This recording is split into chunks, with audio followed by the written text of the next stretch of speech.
Dans cet exercice, on vous propose d'étudier l'évolution de trois gaz qui sont dans trois compartiments dont les parois peuvent se déplacer les unes par rapport aux autres. Alors là, dans cet exercice, ce qu'il faut, c'est déjà avoir une bonne idée du système et donc bien traduire l'énoncé pour voir à quoi ça correspond. Donc on vous dit un récipient à parois rigide et calorifugé, c'est-à-dire que déjà vous avez votre récipient global qui est comme ça et qui est isolé du milieu extérieur de manière thermique. Donc il est rigide en plus, il n'a pas de paroi mobile à l'extérieur. Donc il est divisé en trois compartiments étanches par deux cloisons mobiles, le piston 1, P1, et le piston 2, P2.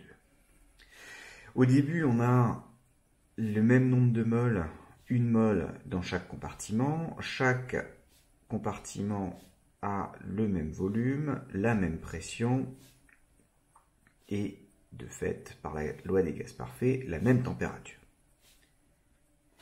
Donc ça, c'est la situation initiale. On vous dit en plus que les pistons peuvent se déplacer sans frottement, ça c'est assez naturel comme hypothèse, que le piston 1 est diathermane, alors que le piston 2 est adiabatique. Adiabatique, ça veut dire qu'il ne laissera pas passer les transferts thermiques, alors que celui-ci va pouvoir laisser passer les transferts thermiques, et de sorte que à tout moment, enfin pas à tout moment, mais du moins à l'équilibre final, vous ayez un équilibre de température entre ces deux zones-là. Donc on va tout de suite pouvoir dire que la température à gauche et la température à droite, enfin au milieu plus exactement, vont être les mêmes dans ces cas-là.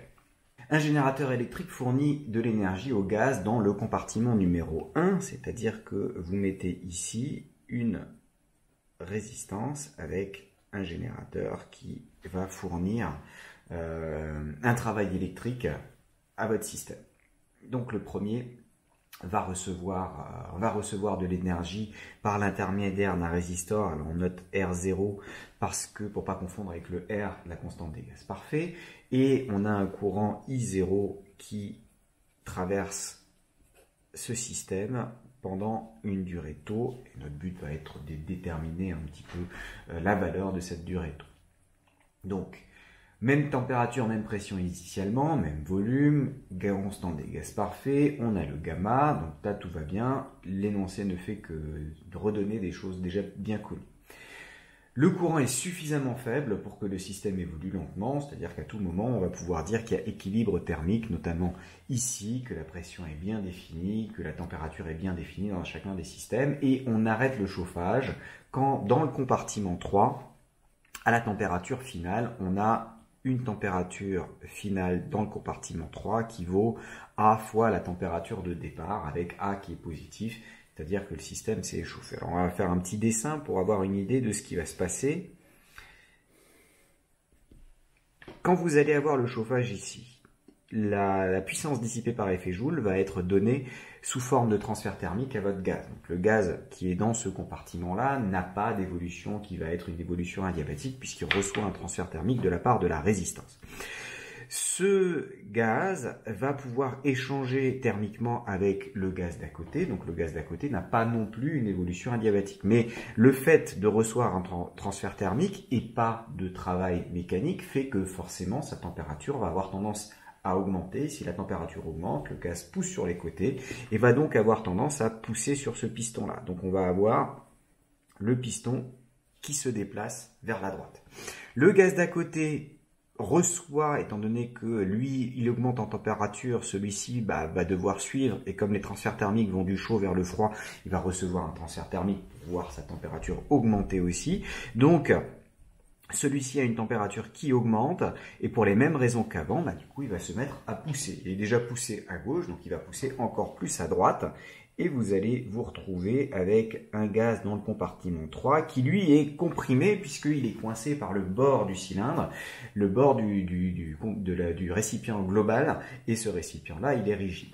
Donc, on remet tout ça, vous avez un système où il y a deux compartiments qui auront tendance à prendre du volume.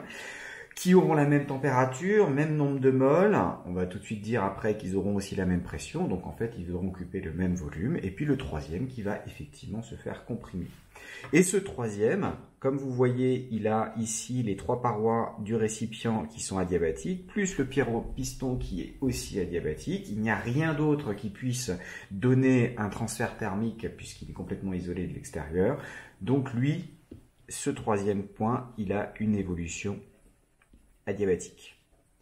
Adiabatique et quasi statique, puisqu'on suppose que le chauffage est suffisamment lent, et donc automatiquement, au niveau des pressions, ça va être quasi statique. Alors pour calculer la pression finale, vous voyez que l'énoncé vous parle juste de pression finale. Elle ne dit pas la pression finale dans le compartiment 1, dans le compartiment 2 ou dans le compartiment 3.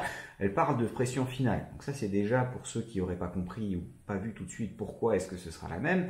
Vous mettre la puce à l'oreille, il y a une seule pression. Et pour quelle raison? Tout simplement que pour que les pistons, n'importe lequel, soient à l'équilibre, il va falloir que la force qui s'exerce à gauche soit égale à la force qui s'exerce à droite. Celle de gauche, c'est la pression de gauche fois la surface. Celle de droite, c'est la pression de droite fois la surface. C'est la même surface. La somme algébrique des deux doit faire 0. L'une est vers la droite, l'autre est vers la gauche. Et donc, vous devez forcément, par équilibre mécanique, on a déjà que la pression 1 finale doit être égale à la pression 2 finale, doit être égale à la pression 3 finale, et donc doit être égale à ce qu'on appelle PF. Donc, par équilibre mécanique du piston 1 et du piston 2. Le piston 1 nous donne cette égalité, le piston 2 nous donne celle-ci, et puis du coup j'ai la même pression partout. Bon. Je dois calculer une pression. La seule information que j'ai, c'est une température. Et encore, c'est la température au niveau du troisième. Mais ça tombe bien, puisque ici, j'ai une évolution adiabatique quasi statique. Je vais donc pouvoir utiliser Laplace. Donc, le gaz 3 est en évolution adiabatique quasi statique. Ce qui veut dire que je peux utiliser Laplace. Alors Laplace, c'est PV puissance gamma égale constante. Donc moi je connais juste celui-là, et donc je m'amuse à retrouver les autres. V, c'est en gros T sur P, puisque c'est nRT sur P, donc le nR, tant pis, ça passera dans les constantes. Donc j'aurai du T puissance gamma, et du P puissance 1 divisé par P puissance gamma, donc P puissance 1 moins gamma, et ça me donne une autre constante lors de cette évolution. Maintenant je dis que cette constante, c'était notamment ce qui se passait au début. J'avais une pression P0, une température T0. Et à la fin, j'ai une pression PF et une température qui vaut à T0. Vous voyez que le T0 puissance gamma, il va gentiment se simplifier. Et j'ai du P0 puissance 1 moins gamma qui est égal à PF puissance 1 moins gamma A puissance gamma. Donc, de là, je peux assez facilement, en passant à la racine 1 sur gamma m, dire que la pression finale, c'est P0, A puissance moins gamma sur 1 moins gamma. Et donc, pour le voir, en fait, que j'ai quelque chose de supérieur à P0, on peut l'écrire comme ça, puisque gamma, il est forcément supérieur à 1, gamma moins 1 est donc positif. Là, j'ai bien A à une puissance positive, donc quelque chose, et comme A est supérieur à 1, j'aurai quelque chose qui sera supérieur à P0 pour la pression finale. Voilà, donc ça c'est la réponse à la question 1. Ensuite, on vous demande de calculer le volume du gaz, de nouveau en fonction de V0, A et gamma. Alors là, de nouveau, comme l'énoncé vous parle de ce facteur gamma, il faut se dire, tiens, est-ce qu'il n'y a pas une loi de Laplace là-dessous? Toujours la même chose. J'ai un gaz en évolution adiabatique quasi statique, donc j'ai PV gamma égale constante. On va de nouveau repartir avec les températures. Cette fois-ci, je ne vais pas me débarrasser du V, mais du P.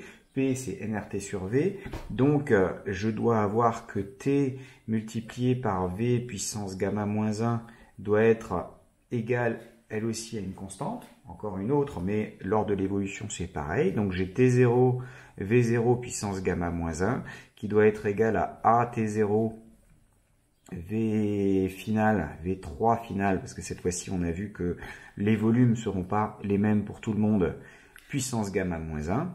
Les T0 à nouveau gentiment disparaissent et j'ai que V3 final. C'est égal à V0 multiplié par A à la puissance moins 1 sur gamma moins 1. Donc là, cette fois-ci, je divise par A à une puissance positive et j'ai bien un volume final qui va être plus petit que le volume initial parce que celui-ci, étant donné qu'il se fait pousser d'un côté et qu'il ne peut pas pousser dans le dernier bout, il se retrouve uniquement dans votre... il se retrouve complètement comprimé et avoir un volume plus petit. Bon, donc ça, c'est pour le compartiment 3. Ensuite, on veut avoir le volume du compartiment 1. Là, vous avez un volume du compartiment 1, comme on a dit, qui sera égal au volume du compartiment 2, puisqu'ils ont la même pression. C'est ce qu'on a par équilibre mécanique. Ils ont la même température du fait du caractère diatherme du piston. Ils ont la même quantité de matière. Donc, on se retrouve forcément avec le même volume. Donc, on a V1F qui est égal à V2F. Et puis, on a aussi quelque chose qui est constant, c'est le volume du récipient en entier. Il est constant, il vaut 3V0. Donc, on va avoir V1F plus V2F plus V3F qui est égal à 3V0. Ça, c'est du coup 2 fois V1F. Vous pouvez en déduire facilement que V1F, c'est 3V0 moins V3F divisé par 2.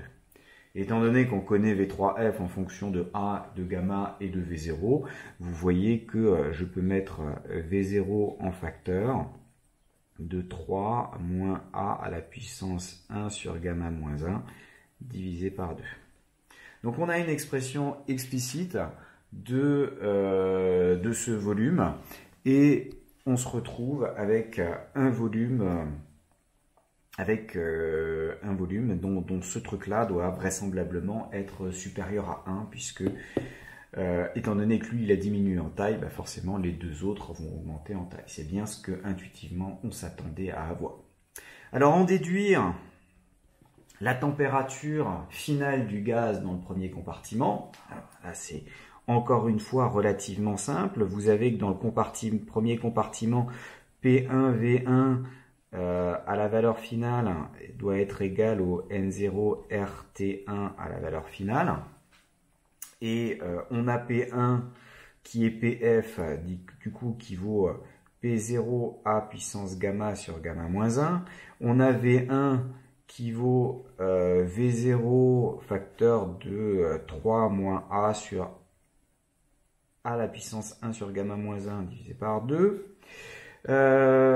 Voilà, et on a N0RT1F, sachant que P0, V0, quand je les mets ensemble, ces deux-là, c'est N0RT0F, les N0, hop, se simplifient, et je me retrouve avec le T1 final, qui sera aussi T2 final, qui vaut T0, facteur de A puissance gamma sur gamma moins 1, qui est supérieur à 1, et fois celui-là qui est supérieur à 1 aussi, donc j'ai bien une température qui va être globalement supérieure à la température initiale. Là encore c'est normal, on a chauffé, donc on peut obtenir ce résultat.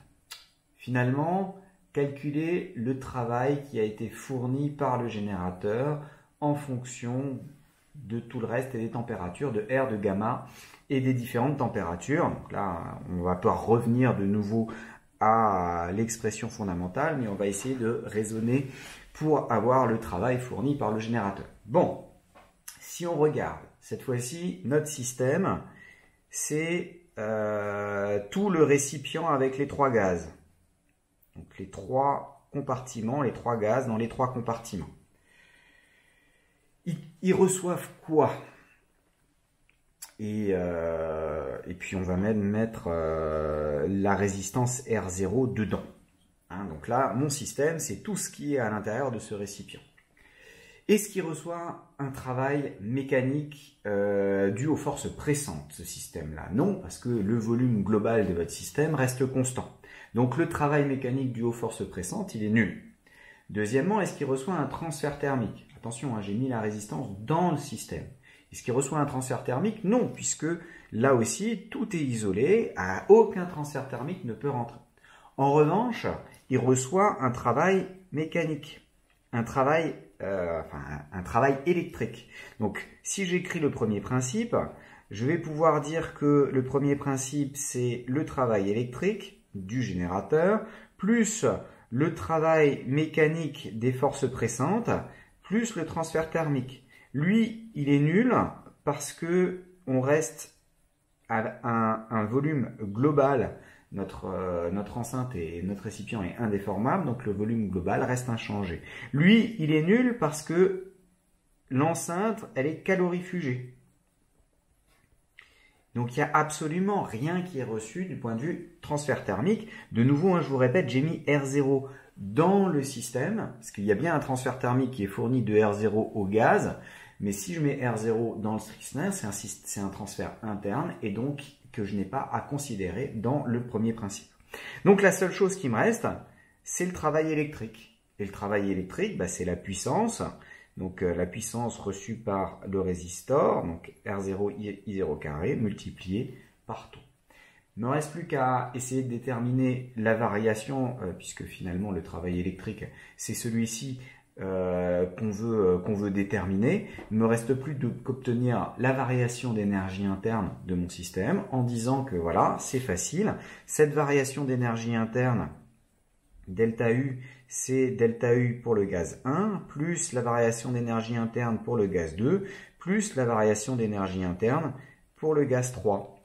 Or, je vais finir ici, or, la variation d'énergie interne pour le gaz 1, c'est le CV du gaz 1, donc c'est NR sur gamma moins 1, multiplié par la variation de température, donc T1F moins T0. La variation d'énergie interne pour le gaz 2, c'est exactement la même chose, étant donné qu'il y a la même quantité de matière, donc le même CV, et puis la même température finale et la même température initiale. Et la variation d'énergie interne pour le gaz 3, c'est le CV, donc N0R sur gamma moins 1, multiplié par la différence de température, donc T3F moins T0, qui elle va être différente de celle d'avant. Résultat, le travail mécanique va s'écrire CV, que je vais pouvoir mettre en facteur parce que j'ai la même quantité de matière, du même gaz, donc finalement le même CV pour les trois systèmes, même si c'est trois systèmes différents.